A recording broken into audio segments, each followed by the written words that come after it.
আসসালামু আলাইকুম রহমতুল্লাহি বারাকাতু। আল্লাহর রাস্তা বলতে আমরা কি বুঝি? আল্লাহর রাস্তায় বাহির হওয়া বলতে আমরা সাধারণত বুঝি জিহাদ, তাবলিগ বা ইসলামী দিনের কাজ নিজে শেখা বা অন্যকে শেখানোর জন্য বাড়ি থেকে বাইর হয়ে যাওয়াকে আমরা বুঝি আল্লাহর রাস্তা। শুধু কি তাই? না, শুধু তাই না। আমরা প্রতিদিনই আল্লাহর রাস্তায় বাহির হইতেছি। আপনি যখন আপনার পিতামাতার খেদমতের জন্য সৎ পথে উপার্জন করতে বাহির হন, ওটাই আল্লাহর রাস্তা।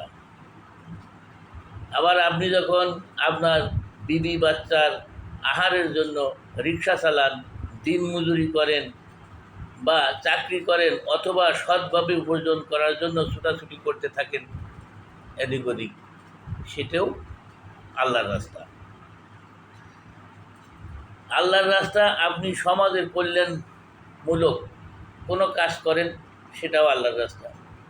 মানুষের সেবা করা, কোনো প্রতিবন্ধী বৃদ্ধ বা শিশুকে রাস্তা পার করে দিলেন, ওইটাও আল্লাহর রাস্তার কাজ।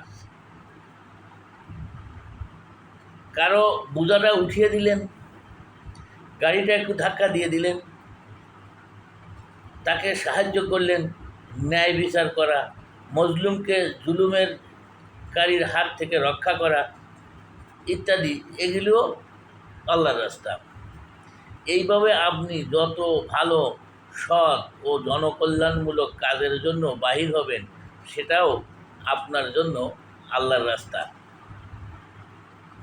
এখন চিন্তা করেন, আপনি আপনার বাবা মা, বিবি বাচ্চার জন্য উপার্জন করেন, সেটাও আল্লাহর রাস্তা কাজ হয়ে গেল।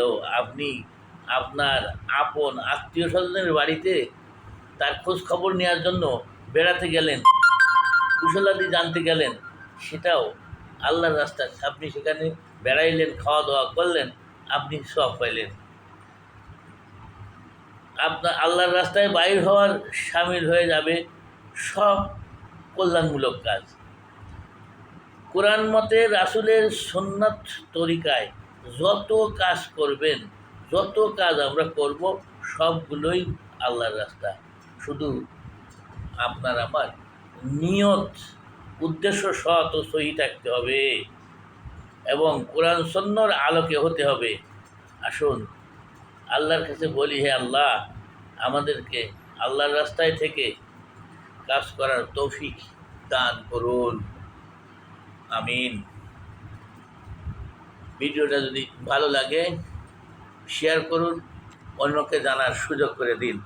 আসসালামু আলাইকুম রহমতুল্লাহ।